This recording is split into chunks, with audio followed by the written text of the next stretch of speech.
Bienvenue dans cette vidéo Tour de Pologne en bagnole. Donc je me trouve actuellement dans ma bagnole et en Pologne.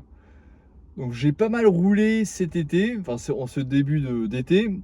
J'ai fait Wrocław-Gdansk aller-retour et Wrocław-Tarnów. Donc Tarnów ça se situe à l'est de Cracovie. J'ai aussi pas mal roulé dans la région de Bas-Silésie, qui est la région de Wrocław. Donc ma bagnole, c'est une Dacia Sandero GPL datant de 2010. C'est une voiture très fiable puisqu'elle a quasiment 250 000 km. Mais ce n'est pas le sujet de la vidéo. Je ne suis pas là pour vous parler de ma voiture qui n'a rien d'extraordinaire et qui ne se vendrait certainement pas cher sur le bon coin. Néanmoins, je peux recommander sa fiabilité et son faible coût d'entretien, ainsi que le fait que, étant donné qu'elle est au GPL, un plein est relativement bon marché. Donc la Pologne, on peut dire que c'est le pays de la bagnole, puisqu'elle représente un véritable statut social et qui a 671 véhicules pour 1000 habitants en 2022. Donc c'est pareil que la France. En Allemagne, c'est 627 véhicules pour 1000 habitants. Donc voilà, ce qui est quand même assez considérable, sachant qu'à l'époque, la voiture en Pologne était un luxe. Je parle du temps du communisme, c'était uniquement réservé à une élite privilégiée et ensuite il fallait attendre de nombreuses années avant d'avoir la possibilité d'acquérir une voiture. Ensuite, donc il y a eu beaucoup de Fiat Polski et de polonaises. Et mon oncle, par exemple, qui fin des années 90 avait une Volkswagen Passat, faisait figure de bourgeois dans sa ville de province. Aujourd'hui, une Volkswagen Passat, c'est même devenu un mème parce que c'était l'une des premières bagnoles qui représentait un certain statut. Donc aujourd'hui, on peut en rigoler. Néanmoins, cette tradition perdure. Donc en 2024, il y a eu 551 000 véhicules neufs de vendus en Pologne, plus 16% par rapport à 2023. Maintenant, c'est surtout les marques asiatiques, japonaises qui dominent. Donc les Toyota, il y a pas mal de Skoda, donc c'est tchèque, enfin ça appartient au groupe Volkswagen. Il y a des Kia, il y a des Hyundai, il y a des Dacia, bien évidemment, des Lexus. Il y a de plus en plus de chinoises. Donc il y a des Jaeco, je ne sais pas si ça se prononce bien, mais vous savez, c'est un peu les SUV qui ressemblent un peu à des Range Rover. On voit pas mal de concessionnaires BYD également. Bon, bien sûr, il y a toujours pas mal de voitures allemandes, donc des Mercedes, des BM et des Audi. On voit quelques nouvelles Renault aussi, des Renault Rafale, Renault Austral. Pas mal de Jeep, j'en vois une qui passe. Là, je me trouve sur un parking de grande surface, un peu à l'écart pour pas qu'on m'embête pendant que j'enregistre cette vidéo. Que peut-on dire d'autre? Donc oui, il y a beaucoup de véhicules au GPL en Pologne, puisque les Polonais sont très pragmatiques. Ils ont vu que ça représentait un coût à la pompe, enfin une baisse de coût à la pompe. Donc le GPL est très répandu, il est aujourd'hui à 2 zloty 58 et donc on peut vraiment le trouver partout, ce qui est très pratique. Il y a pas mal de voitures aussi hybrides et électriques maintenant, c'est un peu comme partout en Europe. Bon, je pense moins qu'en France, mais quand même on voit pas mal de véhicules électriques désormais, puisque par exemple à Varsovie ou même à Wrocław, ils veulent mettre ça en place aussi, c'est la zone à faible émission, quelque chose comme ça, c'est assez controversé. Voilà. Le réseau routier polonais, donc on peut dire que c'est un véritable bond civilisationnel en 20 ans, enfin en 25 ans. Donc en 2000, pour vous donner un ordre d'idée, il y avait 592 km d'autoroutes et de voies rapides. En 2023, il y a 5116 km. Donc ce qui représente, donc on a multiplié ce chiffre par 8,6. Et donc la Pologne est le 5e réseau autoroutier, autoroute et voie à grande vitesse, je parle, enfin des 4 voies où c'est limité à 110 ou 120. Donc le 5e en Europe devant le Royaume-Uni. Pour vous donner une comparaison, donc la République tchèque, qui était le pays le pays communiste, le pays post-communiste d'Europe centrale le plus avancé en termes d'infrastructure, pays de 10 millions d'habitants qui est beaucoup plus petit que la Pologne. En 2000, ils avaient 500 km d'autoroute, et en 2023, 1350, donc ils ont fait x2,7 contre x8,6 en Pologne. D'ailleurs, maintenant, les Tchèques, ils sont assez émerveillés devant le réseau autoroutier polonais. Il y a même une 4 voies qui fait la mer Baltique jusqu'à la frontière tchèque. Et au niveau de la frontière, elle s'arrête net. Donc c'est une 4 voies nickel côté polonais et un champ du côté tchèque. Donc c'est la S3, puisque les voies rapides ici en Pologne elles commencent par S. Donc il y a assez peu d'autoroutes et beaucoup de voies rapides. Donc ce qui est bien, c'est que les voies rapides, elles sont toutes très modernes. La vitesse qui est limitée à 120 km/h. Les autoroutes, la vitesse y est limitée à 140 km/h. Il y a des autoroutes payantes, des autoroutes non payantes. Il y a assez peu d'autoroutes payantes. Il n'y a que Gdansk, Toruń, Poznań, Varsovie et Katowice, Cracovie. Si j'en ai oublié, dites-moi. Par exemple, pour faire Katowice, Cracovie, ça coûte 32 zloty, ce qui fait à peu près 7 euros, quelque chose comme ça. 60 km, donc on ne s'est pas donné, mais il y a en dehors de ça, vraiment, c'est 80%, 90% du réseau est gratuit. Et moi, par exemple, j'ai fait Wrocław-Gdansk, l'autoroute, donc le tronçon payant qui faisait une centaine de kilomètres, c'était, je sais plus, c'était pas grand chose, hein, c'était peut-être 28 zloty, quelque chose comme ça. Donc franchement, c'est pas mal par rapport à la France où les trajets, le coût des péages est absolument exorbitant. Une fois, j'avais fait Le Mans-Rouen, je crois que c'était 45 euros, quelque chose comme ça. Enfin, incroyable. Donc les autoroutes et les voies express, il y a très peu de radars. Et donc sur les voies express, ça roule à 140, 150 facile. Les autoroutes, ça monte même jusqu'à 160. Il y a quelques tronçons où il y a des radars de tronçons. Il y en a un ici à côté de Wrocław sur la A4, donc sur 20 km, ça roule à 110. Donc dans ces cas-là, tout le monde respecte les limites de vitesse. Les autoroutes, il y a certaines autoroutes qui sont plus vieilles. Par exemple, la A4, depuis la frontière allemande jusqu'à Wrocław, Opole, tout ça, elle a été construite par les Allemands dans les années 1930, quand Breslau était en Allemagne. Et donc les voies sont assez étroites, les bretelles d'accès, pareil. Donc bien sûr, le revêtement a été refait, mais ça se voit au niveau de la largeur des voies et au niveau des ponts, des bretelles d'accès, etc. Donc, sachant que c'est une autoroute qui est très empruntée, qui est régulièrement congestionnée, là, ils ont prévu de l'élargir ou de faire un itinéraire alternatif. Mais c'est vrai que ça prend du temps et concrètement, ça n'avance pas encore. Mais vraiment, les voies express nouvelles, donc quand j'ai fait Wrocław-Gdansk, c'était un plaisir de rouler. J'ai fait ça en 5 heures, alors que quand j'étais enfant, on peut dire il y a une vingtaine d'années, ça mettait une journée complète et c'était très fatigant. Donc vraiment, il y a un bon civilisationnel, puisque les Polonais étaient toujours en admiration dès qu'ils allaient en Europe de l'Ouest de voir l'état des routes. Aujourd'hui, il y a vraiment une vraie différence. Et d'ailleurs, même les routes nationales, même les routes régionales dans les villages, etc., vraiment, aujourd'hui, on peut dire que c'est européen.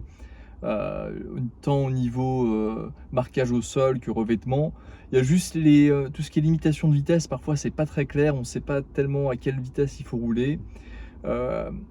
Très important, quand vous roulez sur une route, pas sur une autoroute, c'est pas comme en France où quand vous voyez le panneau indiquant la localité, vous êtes censé rouler à 50 km/h. En Pologne, donc il y a les panneaux indiquant les localités sont en fait aux frontières administratives des villes, villages, etc. Et en fait, il y a un panneau particulier qui mentionne entrer dans une zone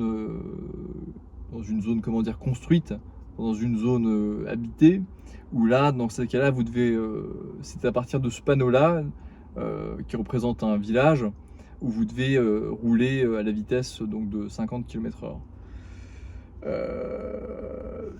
La conduite. Donc la conduite, selon moi, donc c'est assez subjectif. Je n'ai pas vérifié les statistiques sur l'accidentologie, etc. Ça a beaucoup baissé. Il y a dizaine d'années, il y a une vingtaine d'années, c'était une catastrophe. Les chiffres étaient très élevés avec un taux de mortalité sur les routes énorme. Aujourd'hui, je sais pas, mais je pense que ça a quand même beaucoup baissé. Mais je pense que c'est toujours plus élevé qu'en France et qu'en Europe de l'Ouest, néanmoins. Donc dans les villes, Varsovie, je connais pas, j'ai entendu dire que c'était la conduite assez agressive et, euh, et rapide. À Wrocław, donc où j'habite, ce que je peux vous dire, c'est que la vitesse est assez élevée. Sur les boulevards, les avenues, etc., ça roule souvent à 70 km/h, même quand c'est limité à 50. Euh, Assez peu de radars. Il y a quelques radars au niveau des feux, mais ils ne sont pas indiqués. Même moi, je ne sais pas à quel croisement il y a des radars ou pas. Euh, Néanmoins, il y a une certaine courtoisie, c'est-à-dire on vous laissera facilement passer lorsque vous devez vous rabattre, etc. Il y a assez peu de klaxons, donc par rapport aux grandes villes françaises, je trouve que c'est plus calme et plus courtois, malgré que la vitesse soit assez élevée, donc c'est paradoxal. Cracovie, en revanche, à chaque fois que je vais à Cracovie, je réalise ça, c'est que les Cracoviens vraiment respectent les limitations de vitesse, ils sont très courtois, c'est un plaisir de conduire là-bas, c'est vraiment assez zen. Alors bien sûr, vous trouverez des chauffards comme partout, mais vraiment, je trouve que c'est très calme. Donc comme quoi, chaque ville aussi est différente. On ne peut pas faire un stéréotype que chaque ville en Pologne est égale à... Vous voyez ce que je veux dire. Comme Marseille, je pense, c'est un peu particulier. Et donc, en dehors des villes, donc là, donc en général, aujourd'hui, je trouve qu'en Pologne, il y a assez peu de police, il y a assez peu de radars, et c'est souvent un peu le Far West, notamment sur les autoroutes et les voies express, où on voit beaucoup de bolides, comme je vous l'ai dit, qui roulent très vite, avec des conduites parfois assez dangereuses. Je vais mettre une vidéo en description, je pense que je vais mettre le lien certainement, ou des mots-clés permettant de la retrouver. Donc c'était il y a 3 semaines, un mois à peu près. C'était sur la voie express S3. Donc il y a beaucoup de... Ça c'est drôle parce que les trains en général viennent de l'ouest, mais les dashcams, ça c'est venu de Russie et de l'est de l'Europe, d'Ukraine. Puisque là-bas, bon, c'est le Far West en termes de circulation routière. Donc les dashcams maintenant en Pologne, il y en a énormément. Je ne sais pas si c'est 50% des véhicules qui ont des dashcams, mais c'est vraiment assez répandu. Et donc on voit sur cette vidéo YouTube donc un véhicule où il y a la dashcam donc, qui roule sur la voie de gauche, qui était en train de dépasser un véhicule. On voit derrière une voiture qui arrive à fond et qui roule pare-choc contre pare-choc, qui double par la droite de manière très rapide, donc qui se rabat devant le véhicule où il y a la dashcam et qui pile en fait, qui freine. Donc c'est très très dangereux, on pourrait dire que c'est presque une tentative d'homicide, enfin, c'est incroyable que quelque chose comme ça puisse avoir lieu. Et donc le véhicule de devant, en fait, il se prend, donc qui pile, se prend la rambarde qui sépare les deux chaussées et perd le contrôle. La voiture et la dashcam se décalent vers la droite.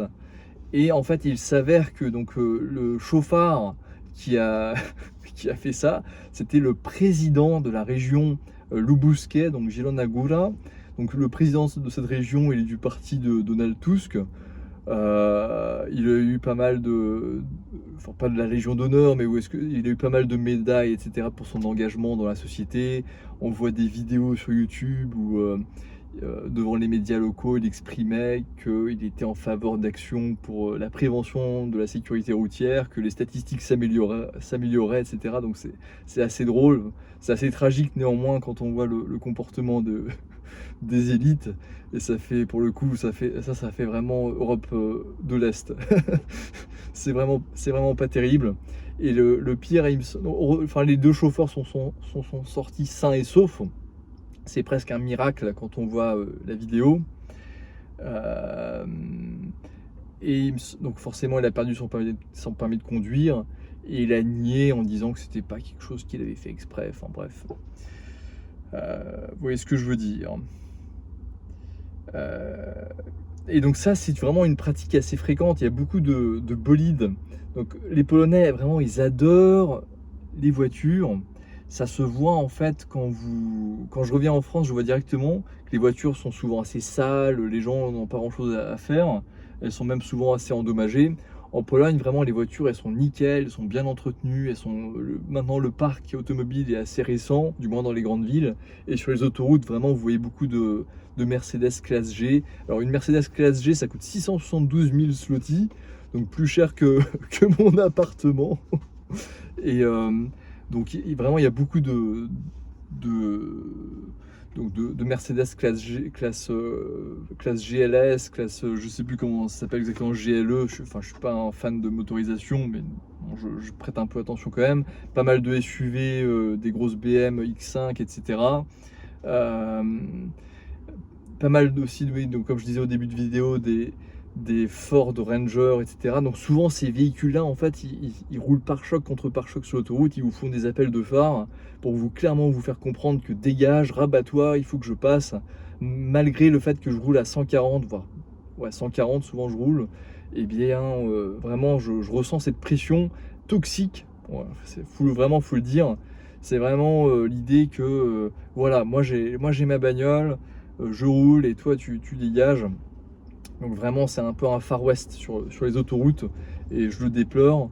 Et je connais même certains de mes amis qui redoutent un peu de conduire sur les autoroutes par rapport à ce comportement nocif. Euh, Au niveau des paysages, donc le centre de la Pologne, on peut dire, donc le triangle Łódź, l'ouest de Varsovie, Poznań, etc. C'est assez monotone, c'est très plat, c'est des champs, enfin il n'y a pas grand chose on s'ennuie un peu facilement. Le nord de la Pologne, c'est plus joli, puisqu'il y a plus de collines, notamment en Kashubie.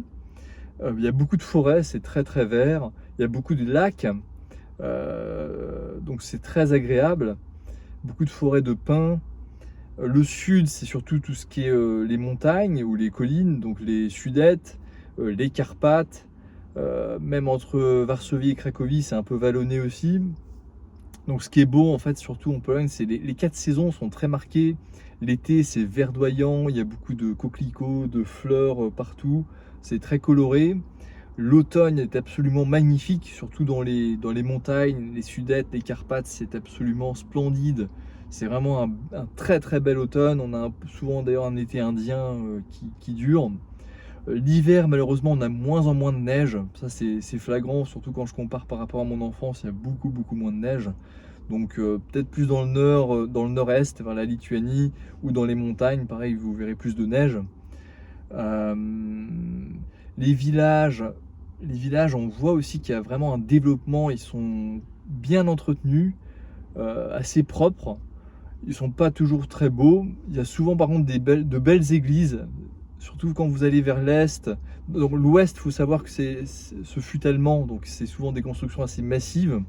On voit de très belles choses, on voit des beaux châteaux, des manoirs, des villes proprettes, souvent des petites villes bien repeintes. Les villages, comme je vous disais, ça dépend. Parfois, il y a des maisons qui sont pas terribles, des maisons un peu cubes qui datent du communisme.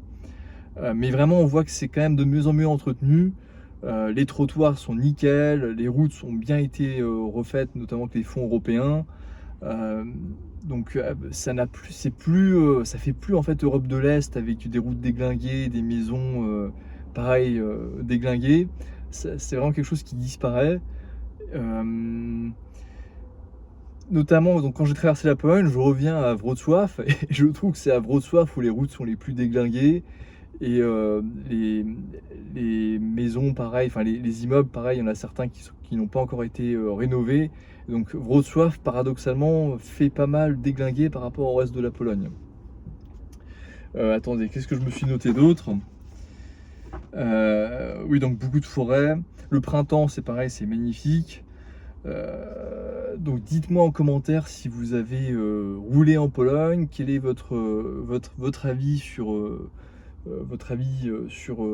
après avoir voyagé en Pologne en voiture, qu'est-ce que vous en avez pensé? Et n'hésitez pas, si vous avez des questions en commentaire, vos avis, j'apprécie de lire vos commentaires, donc je vous remercie par avance et surtout abonnez-vous. Voilà.